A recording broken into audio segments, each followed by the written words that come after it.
I think the misconception is that when you're pregnant, time stands still. It doesn't. You still age. Okay, Emma, let's just talk about the concept of family building. So when I look back on my own journey and my own experience, I was 34 when we started trying to conceive, 36 when we decided to take the plunge and do IVF for the first time. By the time we came onto our third cycle of IVF, I was 39. We had one embryo from that, which we transferred, and thankfully that did actually result in our first daughter.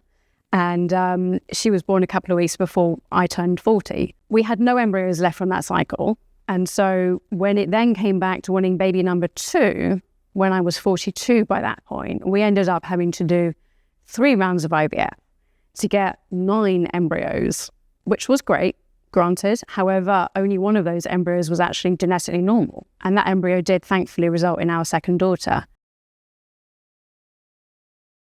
If you were to rewind the clock and go back to a 38-year-old me and have a conversation with her, what would you say that would be different so that I didn't have to have gone through 3 rounds of IVF when I was in my early 40s?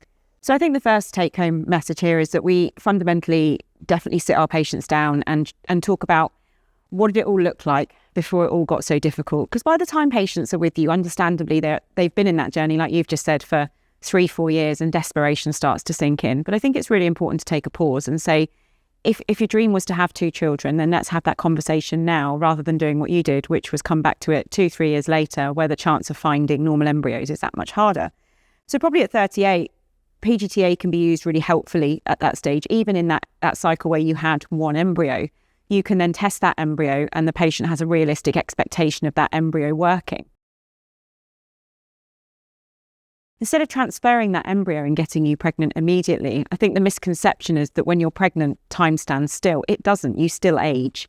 So we could have run another round of egg collection when you were 38, creating a higher percentage of genetically normal embryos, meaning that you could have banked embryos for future you, had your transfer when you had a comfortable number of euploid embryos in the freezer, say 3 or 4, so that you go into your first pregnancy knowing that potentially you've got a sibling in the freezer. So it's all about making sure that you have that realistic conversation with patients about aging and how it's going to be far easier for us to create embryos that are viable at 38 than it is when you're 42.